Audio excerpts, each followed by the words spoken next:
All right, welcome to lesson 5. And we designed this lesson to help you see giving in a whole new light. And it isn't necessarily about giving more, but about giving differently. Yeah, we want to transform giving from an obligation into a real adventure of a lifetime that God has invited us to join Him on. We're going to provide practical strategies to help you grow in your generosity and make it more fun than you ever thought possible. Yeah, and so whether you've been a lifelong tither or you just hate the thought of giving anything, I think you're going to enjoy this week. So with that, let's dive in. This was about 20 years ago. I was attending a very small church in Florida. I was living down in Sarasota, Florida, going to a church of about 75 people. So it was a very small church. Like I come from kind of big church world. And so that was very small for me. Like I had never seen a pastor who was pastor, had a full-time job, was a sound guy, like was setting up the chairs. Yeah, the carpenter on staff, like just everything. Yeah. It's like it gave me a new appreciation for because the average church in America, I think, is about 100 people. And it's like, and I had never seen that. And it's like I had a lot of appreciation for him. But anyway, so it was one particular Sunday, we were having a camp meeting. And essentially what that meant was we were just having different preachers coming in and they were preaching all day long. And anyway, and it was kind of a different environment that I had been in, but long story short, there's this preacher who comes, he was like the big name headline preacher, and I had never heard of him, but he, everybody was really excited to see him because he had worked for this other big name preacher. And so whatever, this is what was going on. And I didn't know who he was, but anyway, so he gets there and everybody's all ramped up and excited. Like everybody, all 75 of us from our church are there. And anyway, I remember he started his message and I remember he just never really smiled much. And I didn't think much of it till we got about to the middle of his message. And right in the middle of his message, he like paused and he looked around and he goes, "Who here isn't tithing?" And, I started like, so I'm 20 at this point, and, kind of new to the church, right? To be honest at this point.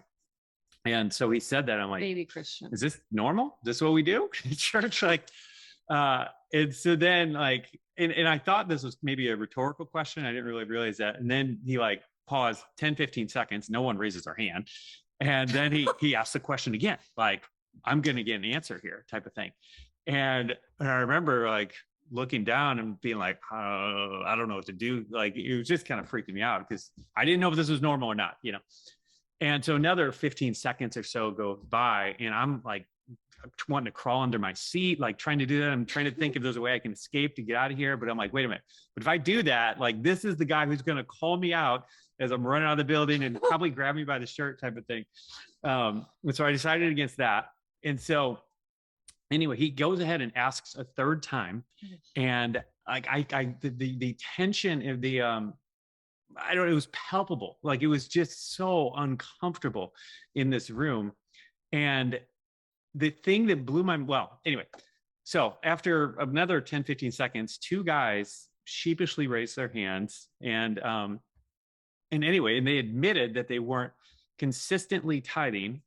And the way that I know that they admitted this is because he called them down to the front. He made them come to the front of the altar and to repent for not tithing in front of all of us, and then berated them for not tithing in front of all of us. And they went back to their seats. And I remember walking out of there that night, like, is that normal? Like, because again, I'm a new Christian at this point, but this was kind of my first impression of giving in the churching, in the church. And so this is what I thought giving looked like,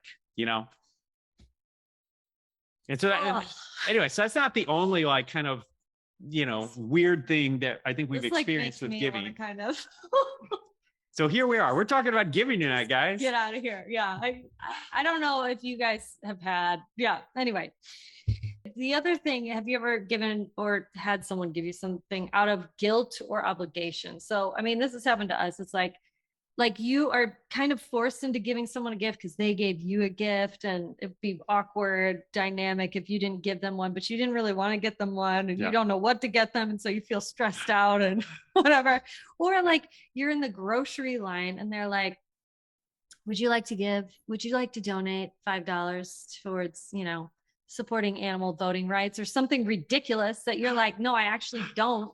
But the guy behind me is going to give and the person in front of me gave, and now I'm going to look like a jerk if I don't give, you know what I mean? So it's like, you also see like those commercials on TV, and it's like these puppies looking really sad, and there's a Sarah McLachlan song playing behind it.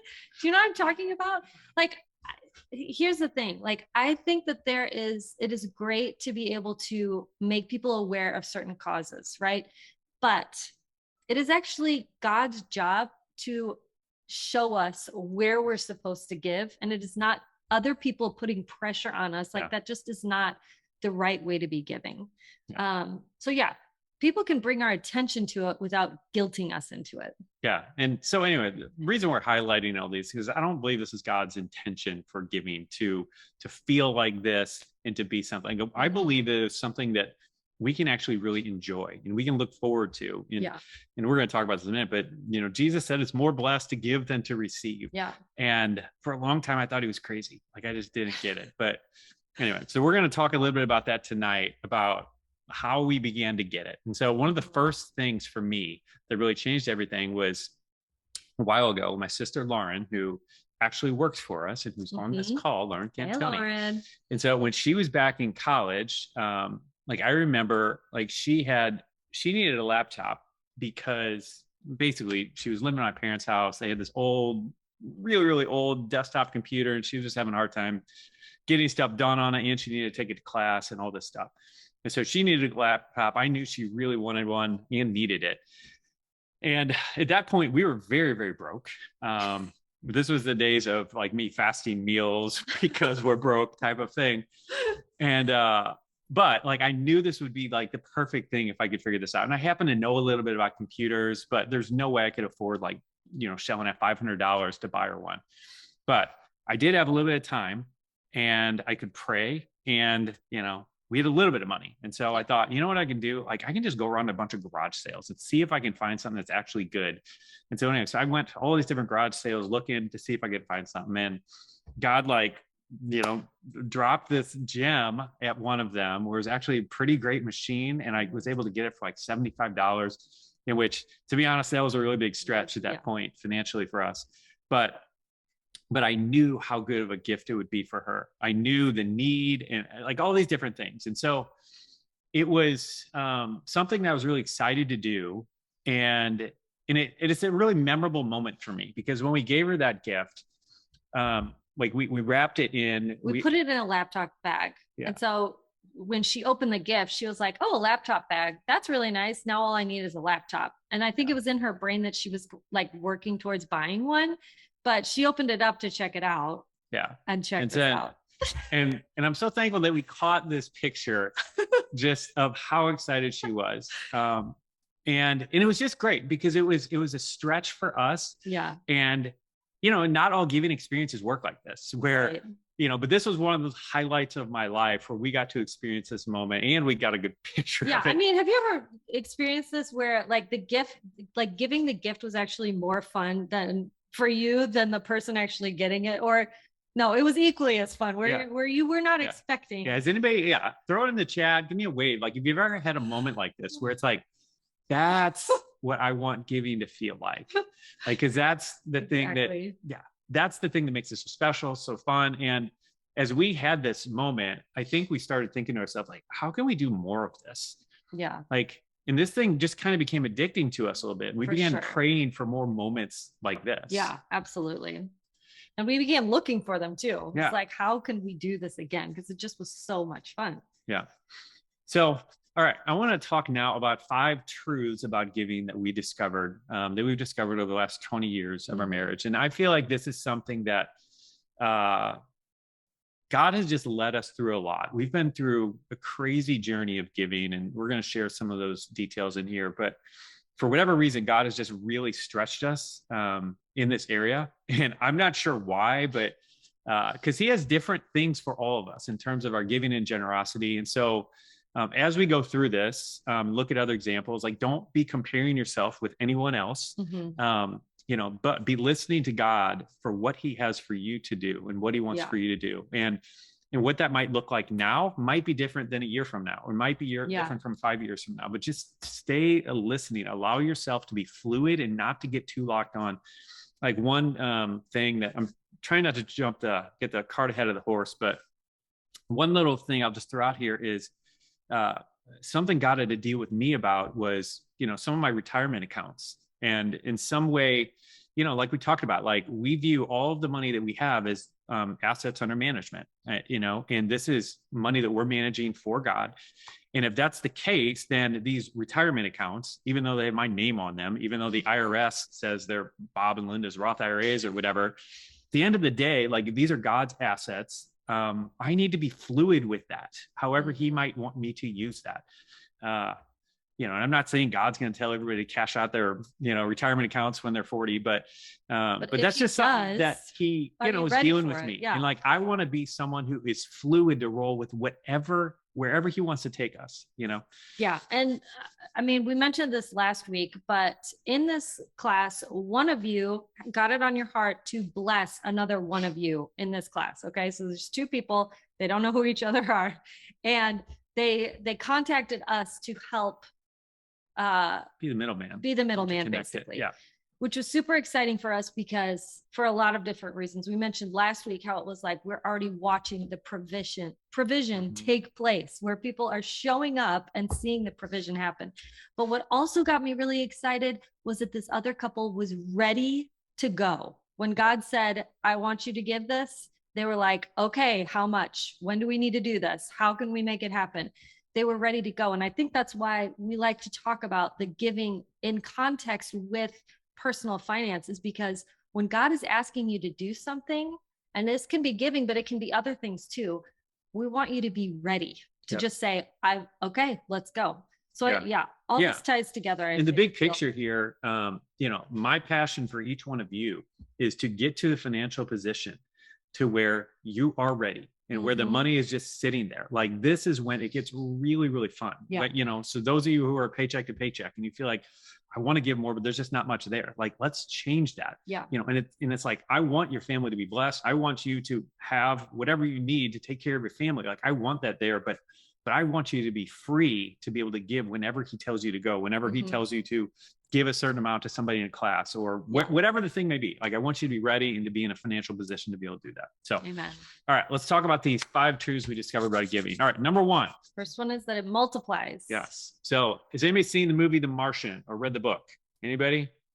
Yeah. Great book. Couple of you, pretty good movie. Anyway, so in this movie, the premise is pretty simple. This guy gets stuck on Mars, and he's part of this crew, and then there's a big storm or something, and they think he's dead, and so they leave, and they find out he's not dead. Okay, and so he's stuck on Mars, and he has a bag of potatoes. They've got like a space station, right? Yeah, they got a space station set up on there. Yeah, and he's got a bag of potatoes, like real potatoes, and then he's got whatever 3 months or something of freeze-dried food. Okay, so anybody knows anything about Mars and whatever the distance, apparently it takes about 18 months or something, I don't know, to be able to get from Earth to there.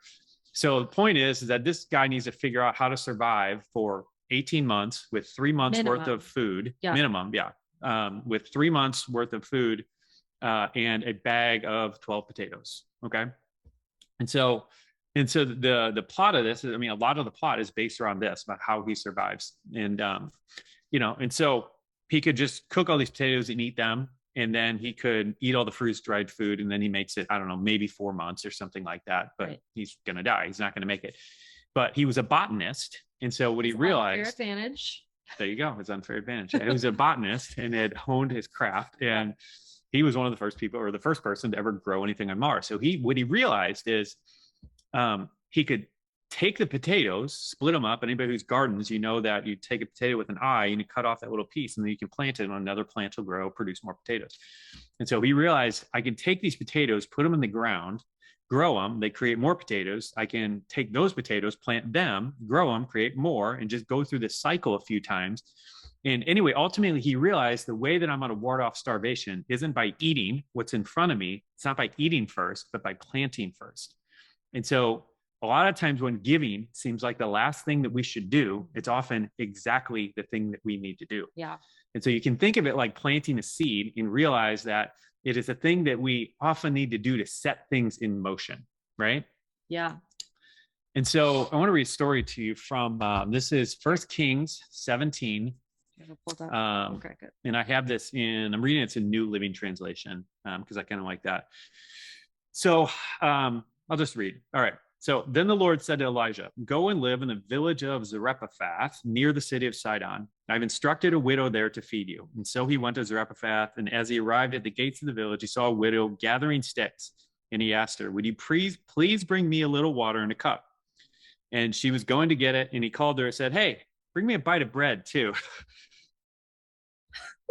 Anyway, I know you're going to give me some water, but yeah, bring me some bread too. Okay. And she said, I swear by the Lord God that I don't have a single piece of bread in the house, and I only have a handful of flour left in the jar and a little cooking oil in the bottom of the jar.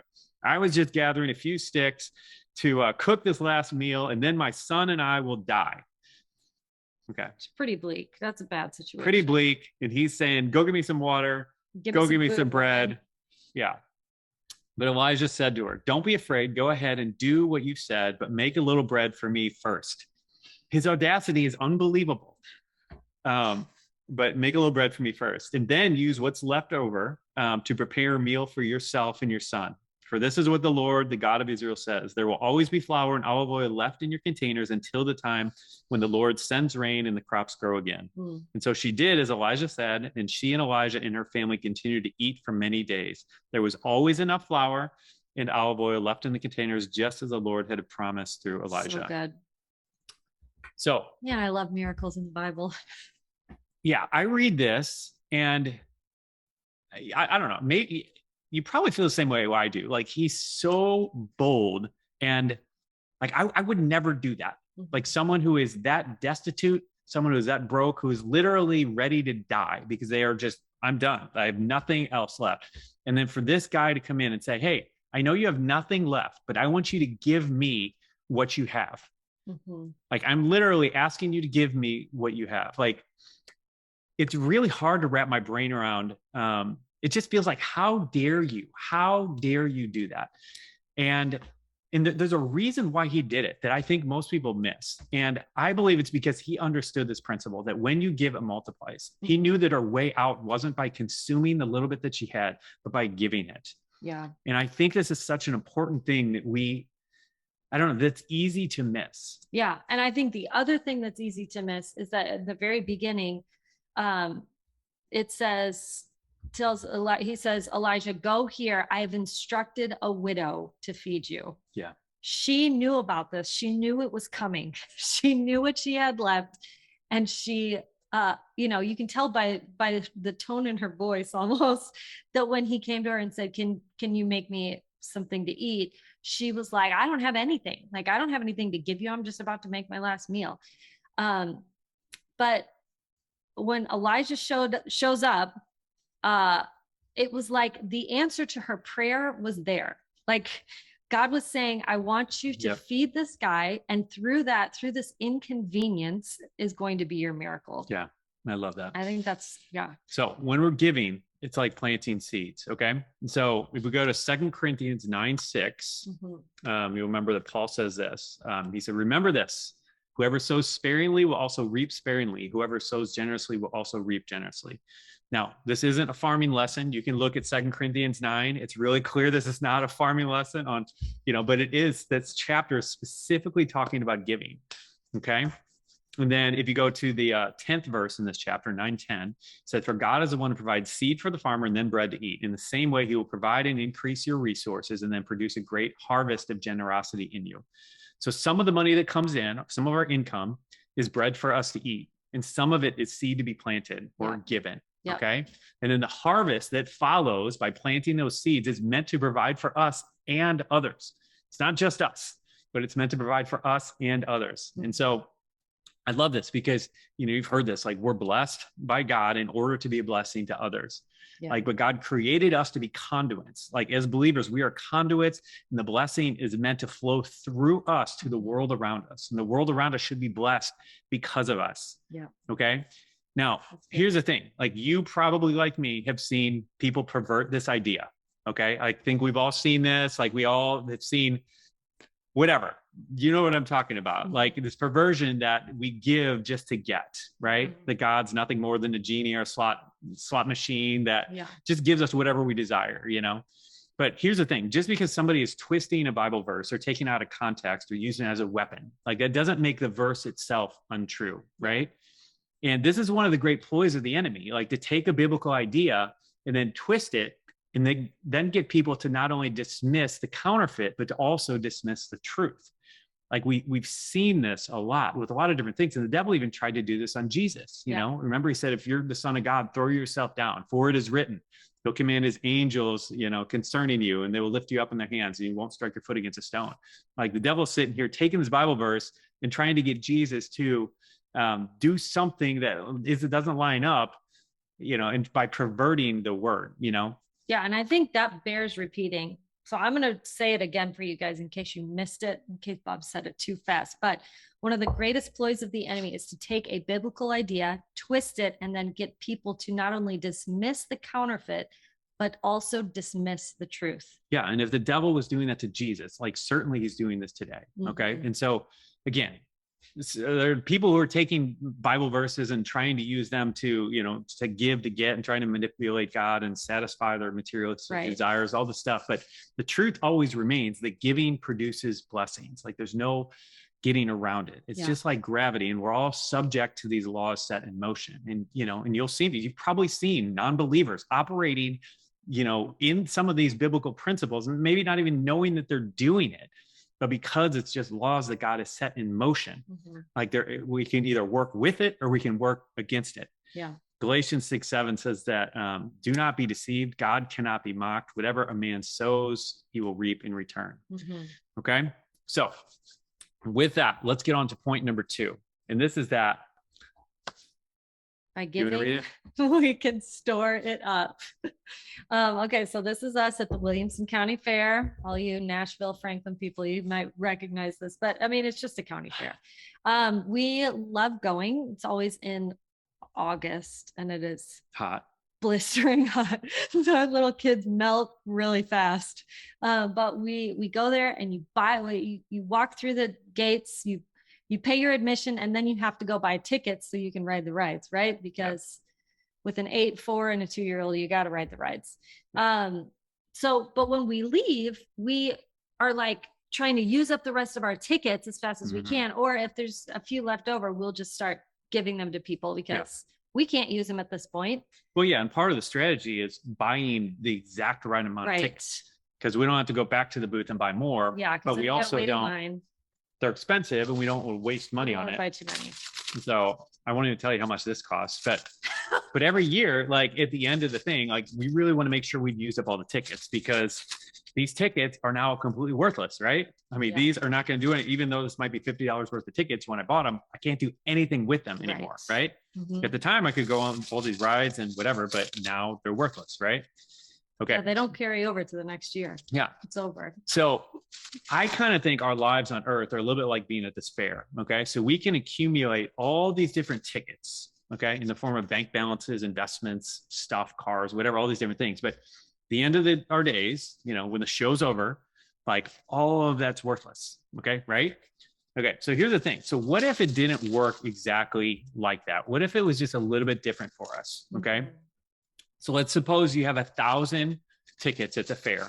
Okay. You got a big old wad of these things. And what if like every time you gave one to someone else at the fair, she's excited because now she can go on a ride. She's got 3 tickets. But what if every time I do that, $10 was deposited into my bank account? Okay. So every ticket I give to her or somebody else, I get to see her really excited. She's like, oh, thank you. I get to go on this ride, and I get to go on some rides, and I get to take my family on a ride, and blah, blah, blah, all this different stuff. But at the same time, I get a benefit because $10 is being deposited in my bank account every single time. Okay. Yeah. So if that was the case, I would be giving these things away like crazy, right? I think we all would, because we know in just about no time, they're going to be completely worthless, but I have an opportunity to give it to someone else to bless them. And at the same time, I benefit from it. Okay. But we have a small window of opportunity to exchange this for real currency with that $10 coming to my bank account. Okay.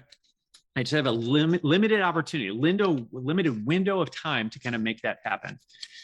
So I kind of think that this idea is similar to how God connects earthly giving with eternal treasure. Okay. So if you go with me to Luke 12:33, Jesus said, so now go and sell what you have, give to those in need, making deposits in your account in heaven, an account that will never be taken from you. Your gifts will become a secure and unfailing treasure deposited in heaven forever. Okay. And then in Matthew 6:19, Jesus says, don't store up treasures here on earth where moths eat them, rust destroys them, where thieves break in and steal, but store your treasures in heaven where moth and rust cannot destroy and thieves do not break up in steal. So the point is that when we are giving, we are storing up treasures in heaven. Okay. Yeah. Randy Alcorn has this really cool quote. He says, I'm convinced that the greatest deterrent to giving is this, the illusion that earth is our home. Yeah. And then when we understand that our lives, or the fair, keeping this fair analogy here, is going to be coming to an end really, really soon, and then we're going to be heading to our real home, our eternal home, it changes how we think about giving. Okay. And that's where we are. We're in this life, which in the scope of eternity is just a breath. It's just like a drop in the bucket. Right. You know, we have this short window of time to store up this eternal treasure in heaven. Okay. And so, well, yeah, I'll just leave it at that. So I want to go to the third truth about giving. And this, I mentioned this a little bit, but it's that Jesus was right. Jesus was right. I mean, imagine that, right? Isn't it funny when you are like, you hear something that Jesus says and you kind of dismiss it, and then one day it clicks with you and you're like, oh yeah, the Bible was actually right about that. Yeah. So that it's more blessed to give than receive. This is what Bob mentioned earlier. Yeah. And that a life of generosity is one of the most joyful ways to live, wouldn't you say? Yeah. I mean, it took us a while to discover this, but yeah. Right. We have found this. Yeah. This is very personal for us. So, you know, we told you about the laptop with Lauren. We told you in the first week, I believe, how my sister and her husband had a need that they didn't communicate to anybody. Prayer in that situation. And they were just telling God, we are needing some financial breakthrough. And God asked us to give them some money. We didn't know what was going on, and we were the answer to their prayer. Like, it was just so cool, because then we realized we could partner with God for this. So it was exciting to give, and now we're partnering with God and being part of their miracle, right? Yeah. And we have continued to just look for these opportunities to give. I remember we had a pastor who kind of in passing just said he wanted an iPad. And this was when they had first come out. I mean, yeah, they were probably, it was like first or second generation iPads. And we're like, let's get him one. So we buy him this iPad. He opens this thing at church, after church one day, and we watched him just be so excited. But what was even cooler about that is that he used it as a tool to minister to other people. And so, yeah, this just made us excited even more, because it's like we weren't just blessing him. Now we were sowing into something that was going to have more impact upon impact upon impact. Yeah. Yeah. No, and I remember my cousin. My cousin unfortunately lost his wife at a really young age. And she had cancer, ended up having like tons of massive amounts of medical debt, and other debt that all kind of came out of this whole thing. And so not only did he lose his wife, but he had a ton of debt afterwards that he had to clean up. And God dropped on our heart, you know, a number of dollar amount check that was a lot bigger than we had ever done before. Mm-hmm. And anyway, and so we ended up like giving this to him anonymously. And to this day, like, he has no idea. And I like don't tell him. Think back, like I don't know, like I still like smile. Not, you know, it's a terrible situation, but just that we got to be some light in that situation. And we dropped it in his mailbox and did an anonymous check where a name wasn't on it, all this type of stuff. And I want to get to heaven, and I want to see the day when he saw that check in the mailbox. And my prayer or my hope is that he saw that and equated that to God's love, and equated that to, whoa, God just showed up here in this situation. Yeah. Like that's what my prayer is, that was what that moment was like. But anyway, Yeah, but it doesn't even need to be big stuff like that. Like I remember when we first came to Nashville and visited, we went to a Hyatt. We were staying there. We were just there one night, and we were getting ready to leave. And I normally leave a tip for the house cleaner, and all I had was a 20, and I'm like, that's a lot for a tip for one night, whatever. But I'm like, yeah, let's just do it. And so I threw a 20 on the pill, and we walked out right as the house cleaner was walking in. So we're down at the elevator, like getting ready to go downstairs, and she comes running out of the room, like giddy, almost with tears in her eyes, just thanking us so profusely about this $20 tip. And I remember, us going down the elevator and sitting in the car, and me telling you, like, that was only $20. Yeah. If that affected her like that, like, we need to do more of this. We need to be looking for more of these opportunities. If we can affect someone's life so much with just $20, like, Yeah.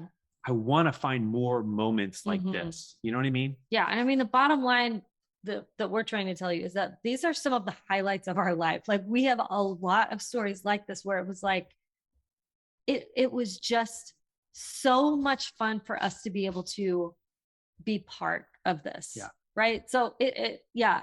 When we say it really is more blessed to give than receive, it actually is that way. I mean, can we get an amen? Like, has anybody experienced this type of thing where you're like, yes, I have enjoyed giving a ton. We got one. Yes. We need some amens up in here. Amen. We need to get some of that gospel music going. The Pentecostal two-step stuff. All right. So through all this, we discovered 3 different things just about, how it's more blessed to be, what it was like, what the experience was like that was just a really blessed giving experience. So first one was that it really had nothing to do with the amount of the gift. So some of these super memorable moments for us, some of them were really small. Like I said, it was a $20 tip, and the other ones were really big, but it really wasn't about the amount of the gift. That wasn't the thing that mattered. Another thing was that it was never none of these super memorable things were from obligation. None of them came from times like you're talking about with the birthday gift, where it's like, well, she got me one last year, so I have to get one this year. Like, that was never the thing that made it really, really special, because we felt obligated, like we have to do this. And so, while I might feel a sense of obligation to get, Lauren a gift on her birthday, like I certainly didn't feel the obligation to do what we did. Oh, we did, for sure. And to kind of take it as far as we did. Yeah. And that kind of leads to the next point, is that it almost, pretty much all of them, I think, involved us doing more than was expected or doing it differently. So more intention, more thought, just really putting thought into a gift and really understanding your recipient's needs and desires. It just really greatly increases your chances of crushing it as a gift giver. Yeah. So with that, another thing that we discovered about giving, the 4th point on this list here, is that blessings often look different than we expect. Yeah. So we're gonna show you something interesting. Okay. In 2013, a Harvard Medical School did an experiment with their radiologists. They asked them to look at CT scans of lungs and look for nodules. Okay. So basically they were just asking them to do something that they did all the time, which was examine CT scans and look for abnormalities, right? Yeah. The twist was the researchers added something. Okay. So you might need to expand your screen, but check this out. See if you can spot. Do you see anything that's out of place? Okay. We know that you are not radiologists, but if you see something out of place, give us a hey-oh in the comments. Why, yes, something like that in the comments. Tell us what you see. If you see I anything. see some of your faces starting to light up. I bet you can all see this, is what I'm going to say to you. If you're on mobile, you might not, but that's okay. And so here's the thing, like we have a fairly decent sized monitor here with this on this. And to be honest, it was actually a good bit bigger than this monitor, right? In what they had in front of them. So yeah, they added a matchbook size dancing gorilla to the CT scan. Okay. So here's what's crazy about this. This gorilla is 48 times the size of an average nodule, okay, that they were looking for. They were looking for something so teeny tiny. Yeah, like the size of his foot or smaller. Right.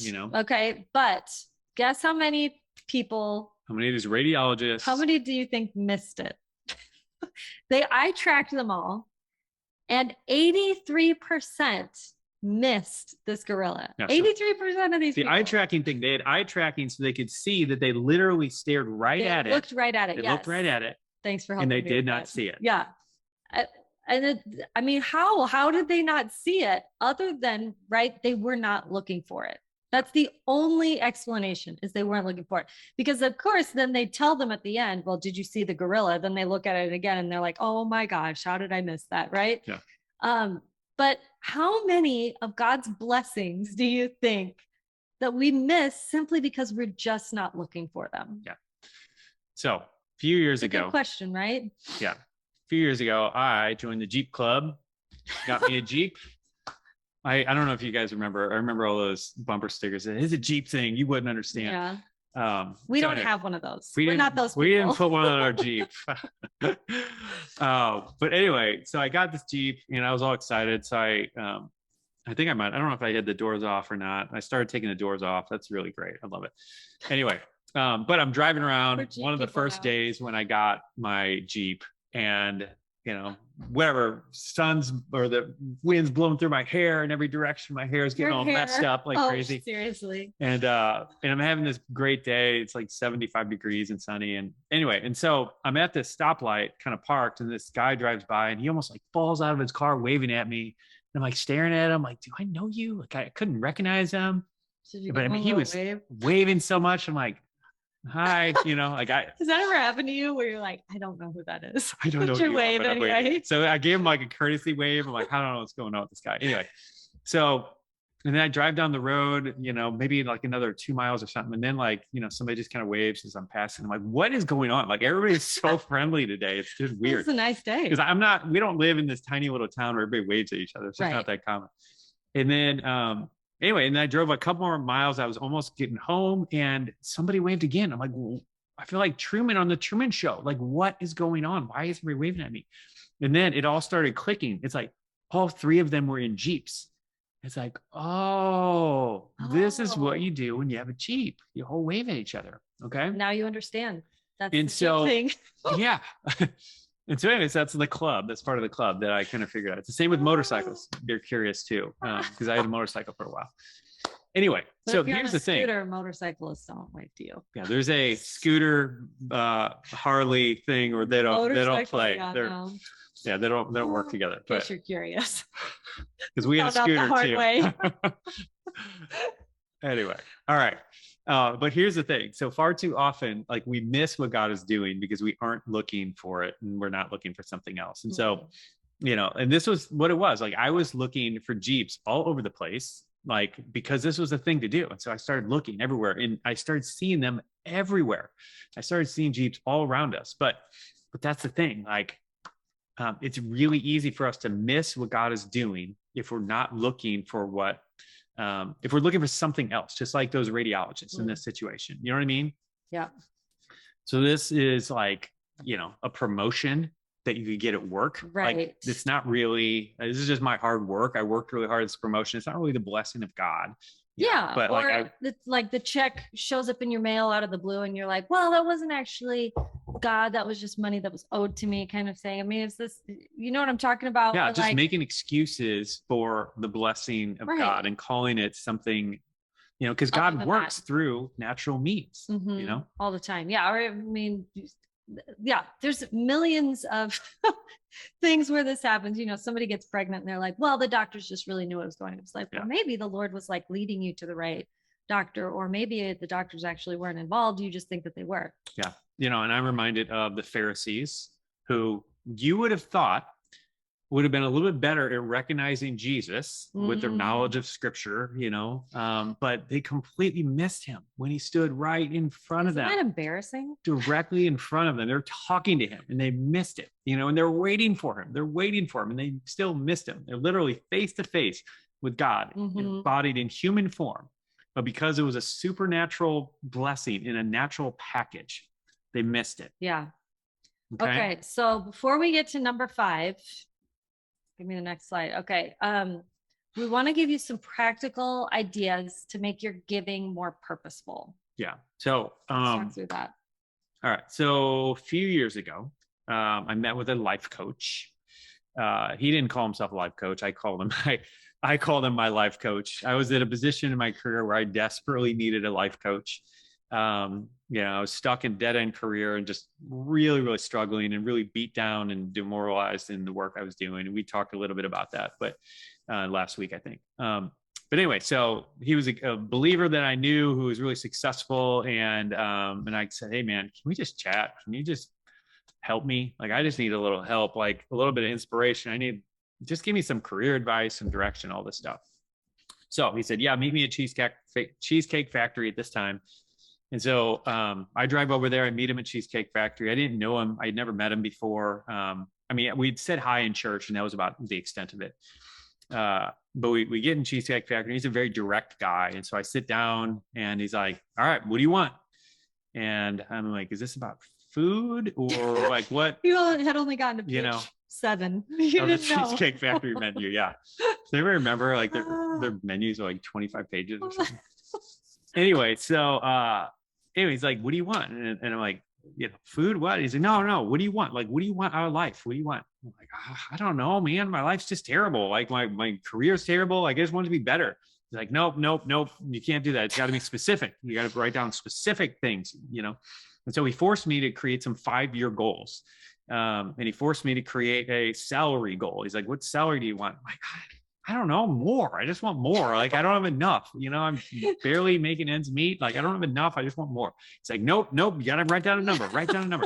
It's just like really mean. It was so hard because I'm like, this is just an arbitrary, dumb exercise. I'm just writing random numbers down just to get this guy to shut up. Like, I don't care. And so I ended up writing down a. He wanted you to tell him too, didn't he? Oh, yeah. So at the time I was making $30-something thousand per year. And after hammering me on this, I was like, I don't care. $250,000 a year. That's what I want to make. Like, I'll write that down as my goal again.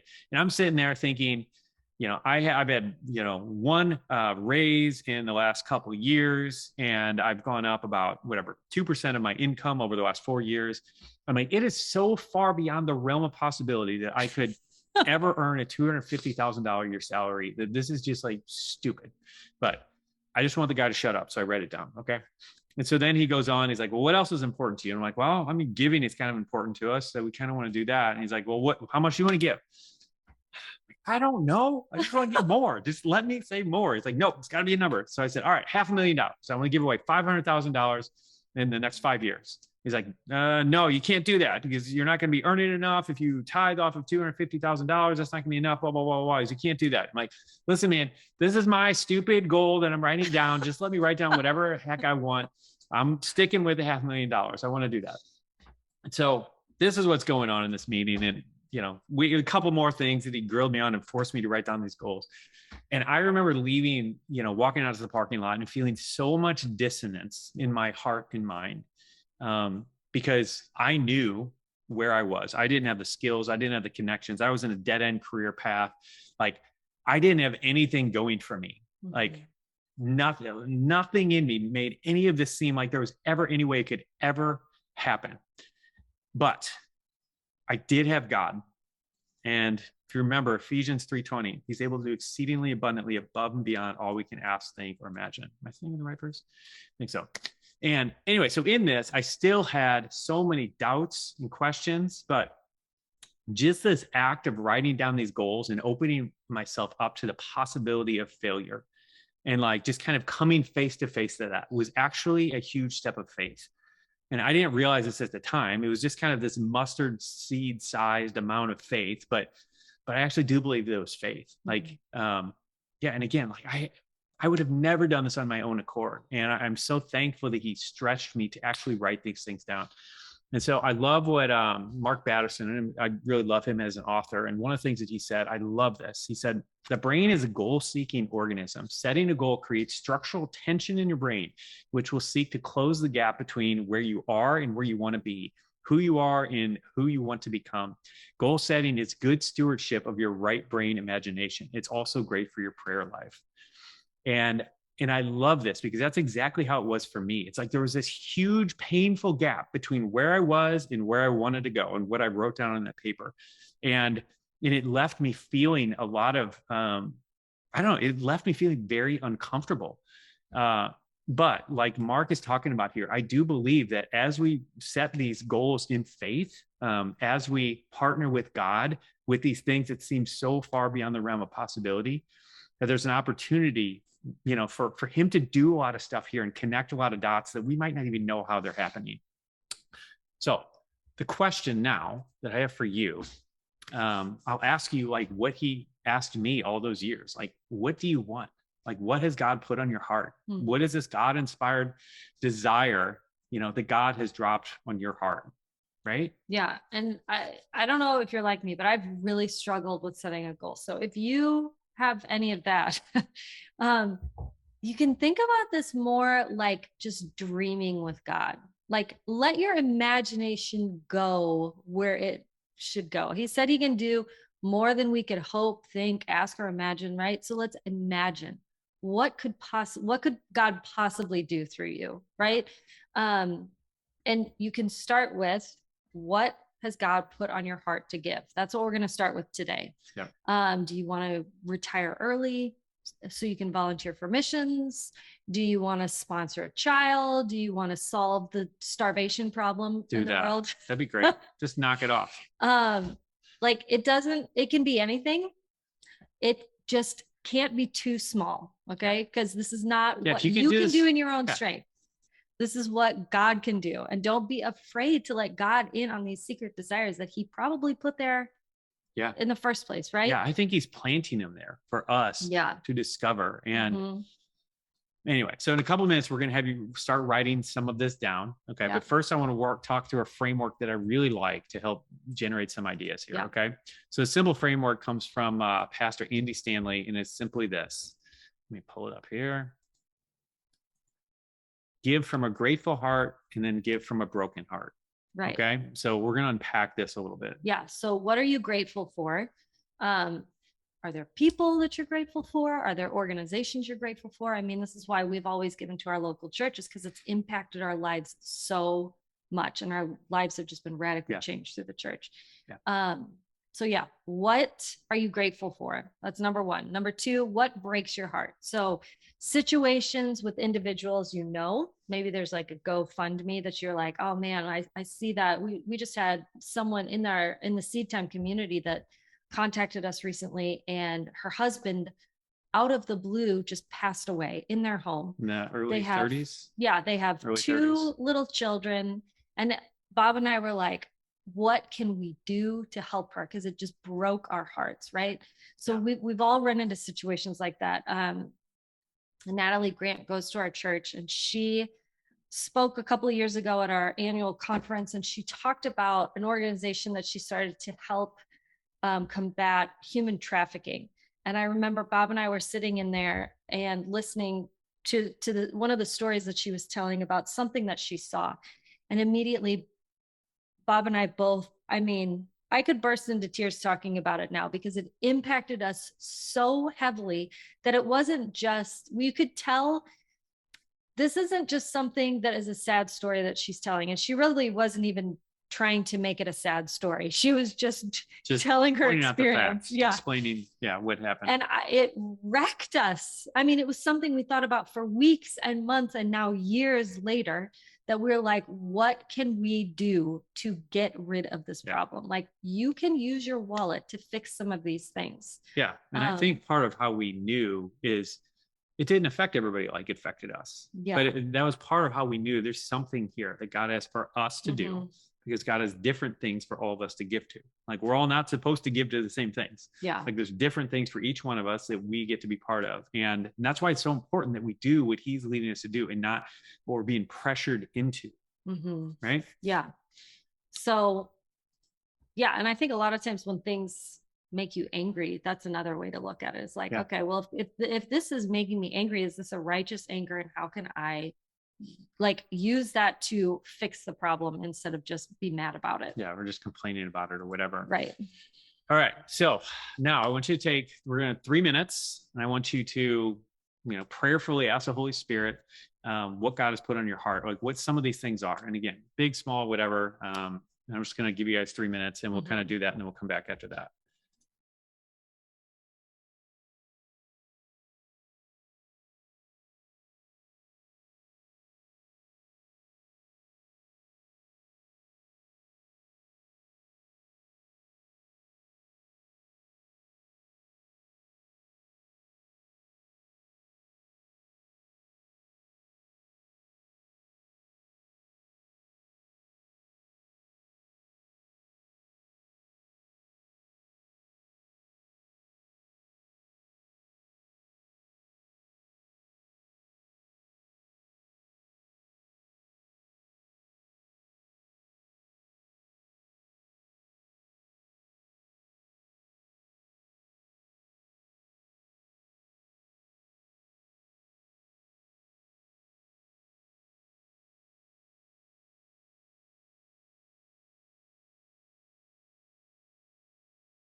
coming back to this moment in Cheesecake Factory when I was driving home that night, like I said, I feeling all this dissonance, feeling like, all right, this is out of my. I'm just I can't do anything here. Mhm. Like I wrote it down, but that's about all I got. God, and I started thinking about success, like what financial success looks like, and what it be look like to um, to be someone who's financially successful in life and what that would look like, and I think we all have ideas in our mind. But as I was kind of going through all this, I realized, what does it look like to be, to get to heaven and to be viewed as a financial success? Because I think we all think like, we see that the world will tell us financial independence or having a couple $1,000,000 in your IRA or, retiring at 40, having a vacation house, whatever. Like these are all things that I think a lot of people view as financial success on the earth, but, thinking about that, it's like, all right, these are just the things that the world has told me what it looks like to be a financial success. And there isn't necessarily anything wrong with those, but if we're eternal beings, and again, we're on our earth for such a sliver of time in our eternal existence, it seems far smarter to kind of store up treasures in heaven by giving than to focus all of our efforts by storing up as much wealth on earth as possible, right? That all makes sense, right? Yeah. And so if that's the case, then I think we should stop defining financial success the way that the world does, by how much we accumulate. And so thinking through all this, I realized, well, wait a minute, like for the Christian, like financial success shouldn't be measured by what we accumulate, but by what we give, right? Yeah. So it's not about the accumulation for us as believers, but we should be measuring financial success by what we give. Mm-hmm. Yeah. And it really reminds me of that Randy Alcorn quote that we just talked about earlier, about having this illusion that earth is our home, right? Earth is not our home. Heaven is our home. And if we're trying to be a financial success, then we need to measure it based off of what does God call a success, yeah, right? And not what does all the financial experts tell us is a success. Yeah.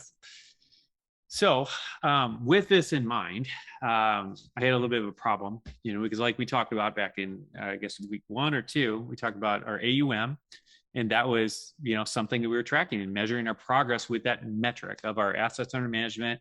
For anybody who doesn't remember, basically our alternative to net worth. Mm-hmm. We talked about why that's so important, because it's a way that we can show that that we know what we're responsible for, that we're aware of it. And it also shows that we're responsible managers because we're actually tracking what God has trusted us with, all the assets that we have to manage. Like we're tracking it, we're paying attention to it. And so we're doing a good job there. But the problem that I discovered is for number nerds like me, like I get discouraged when things aren't increasing. And so with our AUM, every time I gave, it cut directly into our AUM. And so whatever, our AUM increased by $50,000 one year or something because we saved some money, because we paid down our mortgage, because we paid off a debt. All those things would drive up our AUM by $50,000. But if we gave $10,000, then that cuts our AUM down by $10,000. And so for me, this was like such a point of conflict, like just a struggle in my mind. And so I remember praying to God about this, like, how do I deal with this? Because I want to give a whole bunch of money away, but every time I give, it's cutting down my AUM. And I kind of want to see that number grow as well. Like, so how do I handle this? And I felt like the Lord just kind of clarified to me that we should just start tracking how much we've given and make that a primary metric that we prioritize. And so we decided to do this, and we called it our net given. And so rather than our net worth, like we call this our net given. And this is a running total of everything that we have given, essentially since we got married and we began doing this. And what was really helpful for us with this is it made sense, because if we really believed that financial success shouldn't be measured by what we accumulate, but by what we give, then this is the number that we should be focusing on that is absolutely most important. Okay. And so, we have a QR code here. If you want a sample of this sheet, you can use a QR code to get it. Lauren, you can paste a link in if you want as well. It's SeedTime.com/TFF4, and that will get you this sheet if you guys want to do this. But we found this to be really, really helpful. And so essentially we put all the money that we give to church, like we've given 10% or more for many, many years. Like it's just been an important thing we've done. And so all of that goes on there, but also all of these random kind of things we were talking about. So like that laptop for Lauren, like that went on there. Like when I was giving money to my cousin, or in some cases, even like the tip at the, what you call it, that Hyatt hotel. And it's like, everybody has their own threshold of how little or big you want to go on this and what you want to include. But right. We're not talking tax deductible giving. Yeah. So this, and a lot of the stuff some of it falls into the tax deductible account, but this isn't for an accountant. This is just for us to be able to track and measure the thing that we've determined to be most important. Yeah. And as we've done it, it's really, really been interesting. Yeah. It's really helped us. It's like changed our mindset too, because we got out of the race of like, oh, well, we got to keep up with what the neighbors are doing, like keeping up with the Joneses idea where, well, they just got a new big screen TV and now I really want one. I mean, that's kind of a silly one now. Nobody watches TV anymore, right? They got a Land Rover. They got a Land Rover. They got a new house. They're redoing their bathroom. Like whatever the thing is, it's like we started, like it took our attention off of that and it put it on the thing that we actually care the most about and what we actually feel like is the most value to our lives. So instead of having, a brand new car or, whatever the thing is that maybe we would want that somebody else had, we were like, but what are we doing here? And let's focus on what God is doing through our lives that is going to be an internal investment. And, I mean, you can compare yourselves all day long, but that never helps anything, right? Yeah. And the Bible says not to compare yourselves among each other. But it also gives us, like God has given us each a race to run. Our race looks different from your race, looks different from your neighbor's race and the other people at your church and your pastor and blah, blah, blah. We all have our own race to run. So when you're just running your race, you're looking at what you're doing and what God's doing through you, and that you're way more content. Like it's a lot more fun because now you feel like I'm actually taking ground for the kingdom and for God instead of, oh man, I really wanted to redo my bathroom this year. Yeah. And just to be clear, like we are not super hyper frugality people who like don't have anything nice. Like that's not what we're advocating or anything. But there's a freedom, and this is part of why we call this class true financial freedom, because it isn't about reaching this magical number or something, or where you never have to work again or whatever. But true freedom is when you're not attached to the money and when you can be free to enjoy your life. And this is that contentment that Paul's talking about in Philippians 4, like being able to abase and abound and being content in any and all circumstances. Like that's freedom. Yeah. And there's a lot of people who don't understand that freedom, and they might have a lot of wealth and they don't understand that. And so that's what I want, so again, it's not about the dollars. It's not about that. It's about the heart and being in a position, having that posture with God. Okay. So the question I think that comes up out of all of this is, well, do you still track your AUM? Okay. And the answer for us is yes, we do track our AUM. There are only two metrics that we actually track, and it's AUM and our net given. Okay. And of the two, net given is our top priority because it's eternal. So AUM is what we're managing on the earth. And I think it's still worth measuring, for all the reasons we talked about before. I think it's really important, but at the end of the day, we're eternal beings, and I want to focus on the eternal. And so everything that is on our net given, I view it as storing up treasures in heaven, and I have no idea what that looks like. I don't know what that looks like when we get to heaven. I don't know what that equates to, but like any other investment, like I'd rather, store up more than less. Like, why not, And so I believe that both of the metrics are important, but if we have to prioritize one, it's going to be our net given. Yeah. Okay. So this all leads us to the fifth truth that we learned about giving. You cannot outgive God. Yeah. And I think most of us have heard this, but the question is, do we really believe it? Yeah. Okay. And so I want to show you this video from Francis Chan. He's a best-selling author of the book Crazy Love and a handful of other books. And I just love his story so much. So we're going to share this now. I grew up in a church that said, you give 10%, period. So that's the goal. That's, if you get there, you're great, you're godly. So I did that. And I did it faithfully, and sometimes I would give a little bit more if I felt guilty in a sermon. And but then as I began to study the scriptures more, I saw, I think I'm supposed to do more than that. And so I started giving a little bit more, and the Lord just kept taking care of us. But then the real change took place when I went to Africa the first time, and I felt something for the people, and I loved the people.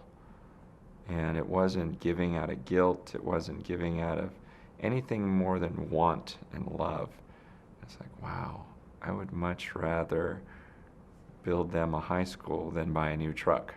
Like that would give me much more joy because these are friends of mine now. And so that's when things started to change. And then when I look at it biblically, I go, yeah, and I think that's right. I don't think it's just God wants me to give for his glory, absolutely everything for his glory. But I don't see him detaching our human affections or even supernatural affections for people from our giving. I think he wants that. And I think that's the whole love piece. And that's when I came home from Africa and said, honey, let's just see how much we can give away. Let's just figure it out. Let's start selling things. Let's go nuts on this because I've fallen in love with these people. And as we started doing that and giving more and more, the Lord just blessed us more and more. Crazy things where I would sense like God wanting me to give $50,000, the next year. And I think, well, that's about what I make. Like how do you just give away? It's like, okay, Lord, help me. I want to do that then. And we were able to do it, and then it was like, wow. But I think the Lord wants me to give 100,000 next year. It's like, we didn't even make that.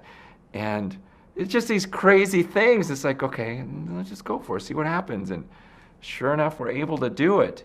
And then I was like, oh no, I really think the Lord wants us to give $1 million next year. And it's just like, wait, okay, now we're getting silly here. Okay, this is just stupid. You're talking about a guy that was making 36 grand a year and within a couple years really believing God saying, I want you to give away $1 million. And you just go, okay, God, you can do anything. And sure enough, this is just stupid. This is just ridiculous. Anyone that would follow and look at my life and see what God said and then see the results and go, it's just coincidence. It's just ridiculous. So God has always blessed when I've given, and the more faith and I've just getting more and more enjoyment out of it. This reminds me of Luke 16:10. So he was faithful in very little thing, I'll also be faithful in much. And he was dishonest in very little thing, is also dishonest in much. Therefore, if you have not been faithful in the use of earthly wealth, who will entrust you are the true riches to you. So about 10 years ago or so, God really led us on one of our biggest faith giving thingamajiggers. And thingamajiggers, that's how we put it. Yeah. And so, about 10 years ago, so I'm walking in this field praying. It was a field near our house that I used to go pray in. And I was praying about really our one big financial goal at the time was that we wanted to be 100% debt free and get our mortgage paid off. We paid off all the credit cards. We had paid off our cars, which was amazing. Mm-hmm. But we had this mortgage that it's like, I want to get that mortgage paid off. Yeah. And me being the numbers nerd, the planner, all the stuff that I am, like I actually had a plan to do it. And we had, because we paid off the other debt, we had a good amount of extra income each month to pay towards the mortgage. And so I had this plan that in, 4 years or something, if we take all of this extra that we have and we pay it towards our mortgage, we're going to get that mortgage paid off in about 4 years. And so I was excited about that, but I'm also very much I want it faster type of guy. I'm an American. What do you expect? So I wanted quicker. And so I was going to God praying and saying, God, can we do this faster? Can you, help us to speed this process up a little bit? And at this point, Lynn and I had been tithing, for years and occasionally gave a little bit extra, And in my mind, similar to Francis, like I felt like we had reached that finish line of Christian giving, and I honestly had some religious pride. Like I kind of thought that we'd given our 10%. And so the 90%, like I get to do whatever I want with that, And yeah, honestly, and if I'm a little bit honest, I kind of thought God owed me because we had done this. We had checked a good Christian box of tithing, and now he should give me all the stuff I want. Like, that's kind of what I thought. And I want this house paid off, I want this mortgage paid off. But the thing is, that morning up on that hill, like, it just forever changed how I thought about giving and my understanding of it. And so as I'm up there praying, I sense the Lord speaking to my heart. I sense him say, if you really want to see me move on your finances, I want you to begin giving your age as a percentage of your income. Your age as a percentage of your income. And so I was 31 at the time, and I'm like, 31%. And I remember stopping in my tracks and like looking up, like, are you joking me? Like, who does this? Is this in the Bible? Like, is this, and then I started like thinking, is this even possible? Because I start again doing mental calculations, like we aren't even gonna be able to do this. Like, we don't have enough money to do this, and so all these thoughts are going through my head. It made no sense. I'd never heard of anyone doing this before, and and I have a family to take care of, and like this just doesn't make any sense. Like, how is this even possible? But the thing is that I just sensed God inviting me to go on this adventure with him, and just this invitation. It wasn't this guilt-driven thing. It wasn't this hard, you have to do this or else. It was this invitation of, do you trust me? Do you trust me to increase your giving from whatever, about 10% to 31%? And, and it was scary because like we had spent years dreaming about being debt-free. Like, we worked so hard. Like I said, a lot of that fasting was trying to get our credit cards paid off and stuff like that. Like, this almost seemed like a cruel joke because it felt like I came to you, God, asking for this thing, and you just are giving back to me. You're telling me to start giving all this extra money. And if we do that, it's going to be 10, 15 years, whatever. Who knows how long before we pay off this mortgage? And so I remember just being so torn, and I go back to the house and ask Linda about it. And, she's awesome. And she reminded me of Romans 8:28, as I'm like kind of struggling with this, just that like God is going to work this together for good. And if he's asking us to do this crazy thing, there's probably something really cool attached to it. Yeah. So I'll just comment on this a little bit. One of the benefits that I have as not being the numbers person in our house is that I am not constantly looking at the math and what's going on. And so if this is you in your house, like, lean into it a little bit, because this is your advantage. Like, it is easier for me to get in faith with stuff because I'm not like, oh, but the numbers say this. I don't get tripped up by that because I'm not looking at it as much as he is, right? Yeah. So when he comes home and he shares this with me, honestly, it was kind of like a little bit of a sense of adventure because we had seen the faithfulness of God, and we haven't talked about investing yet, have we? Okay. Investing's next week. We haven't, we've seen the faithfulness of God up to this point. We have seen when we've taken these small steps, and this was not a right off the bat, you're making no money, go ahead and give your age as a percentage. He didn't take us there that quickly. He walked us step by step so that when this big ask came, or invitation, I should say, we had worked our way up to it. We were ready for it. So yeah. He comes home and shares this with me. And I was like, we have seen what God's done in the past with our giving. And if he's done that, what can we expect from this? Because this is much bigger than we thought we could handle, honestly. And so it kind of got me excited to see what God was going to do next. Yeah. And so we decided to go for it. Yeah. And I wasn't even sure about how we were going to pay all the bills and how all the pieces were going to work out. But we decided, all right, well, this month we're going to give 31% of our income. And here's the thing. This shouldn't have surprised me. But after we started doing this, like I said, it's in the natural, it should have taken 10 to 15 years for us to pay off that mortgage. 10 months later, we had paid off our mortgage and become 100% debt free. It makes absolutely no sense in our natural minds. It looked like we were going the complete opposite direction of our goal, but God's ways are not like our ways. Mm-hmm. And so following God into this crazy adventure, this crazy thing that seemed like that's a terrible idea. Like if I were giving, if somebody was giving just straight up secular financial advice, that's the worst way to pay off your mortgage is by giving all your money away. Like that is the worst way to do it. But that's the thing, that God's ways are not like our ways. Yeah. And so we reached our goal so much faster because we did this thing that God had asked us to do when Lotich said that it should have held us back. And so here's the thing. And on top of that, like reaching the goal was really just the icing. Like that was amazing. That was something we had been wanting to be part of so long. But the beautiful part of that is when you increase your giving such a significant amount and you have all this extra money available, like we're talking about, you now can be ready to do all these different things. And so there are so many amazing God stories that came out of it because we had the funds sitting there ready to go. So many things we got to participate through, so many of these stories that we got to be a part of because we had chosen to do that. And that honestly has been the best part.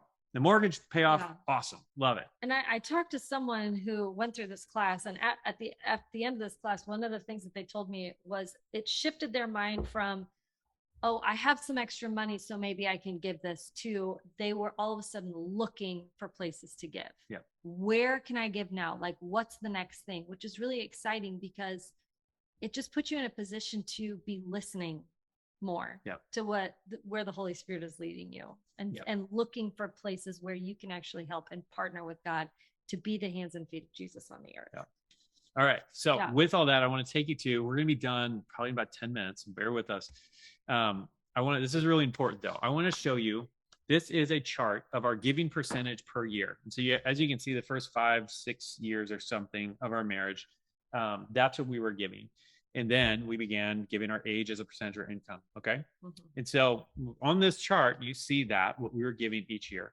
The dotted line down below represents what I would have thought would have happened, right? Because every time you're giving, like we said, get that bucket of our AUM. Every time we give, our AUM goes down. So this is perfectly logical to me. But here's what actually happened.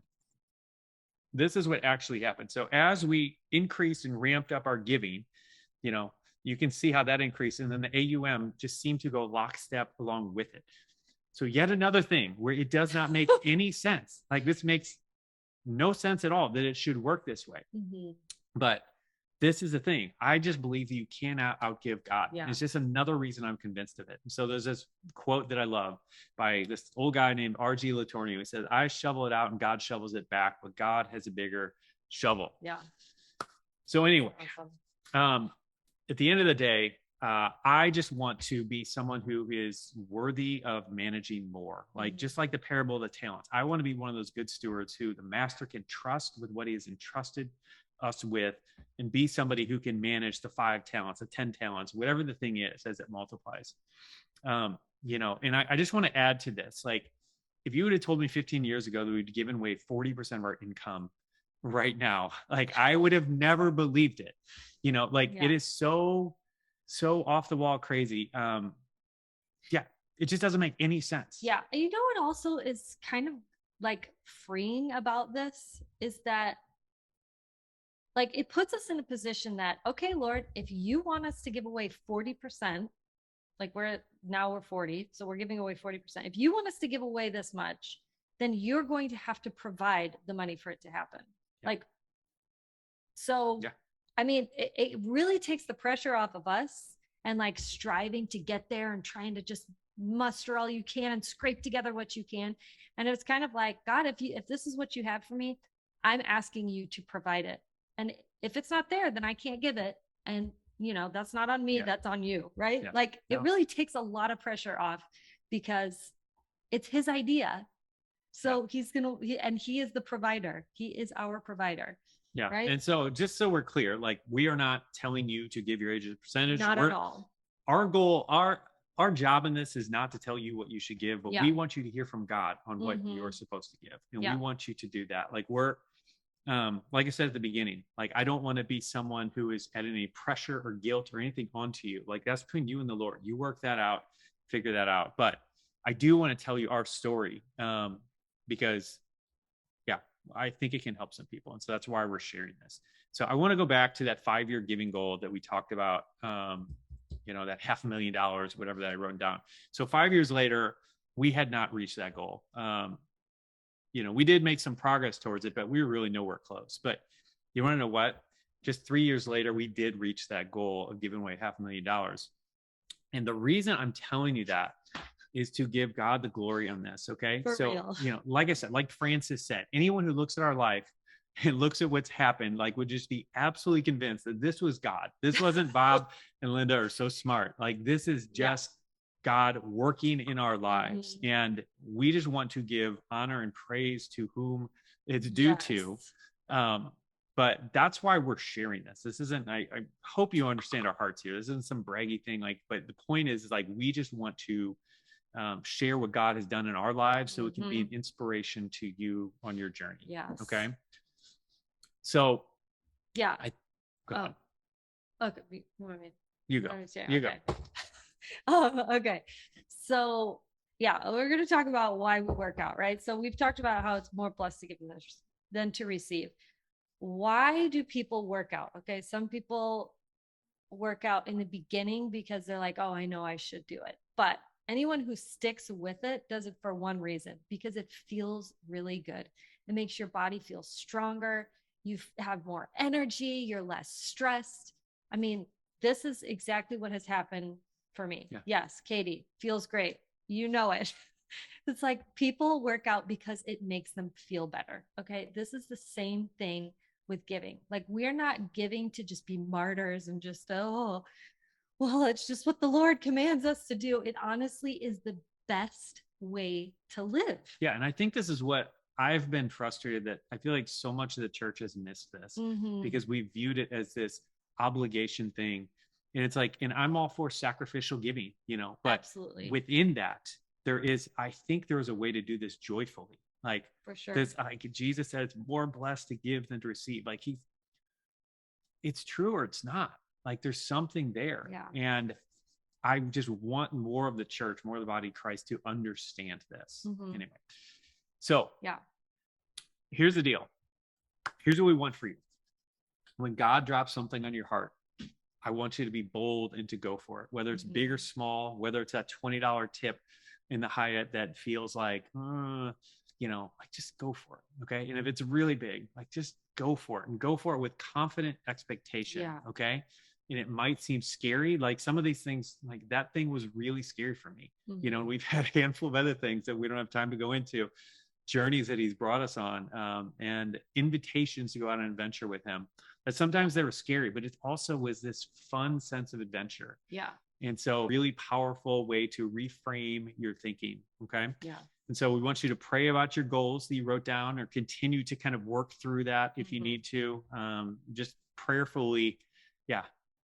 Work with God on that and figure out what those things are and just get it out of your head, get it out of your heart and get it onto some paper somewhere. Okay. And then give it away now. Good seeing you all. Can't wait for next week and we'll see you guys next week. All right. Thanks guys. Take care all.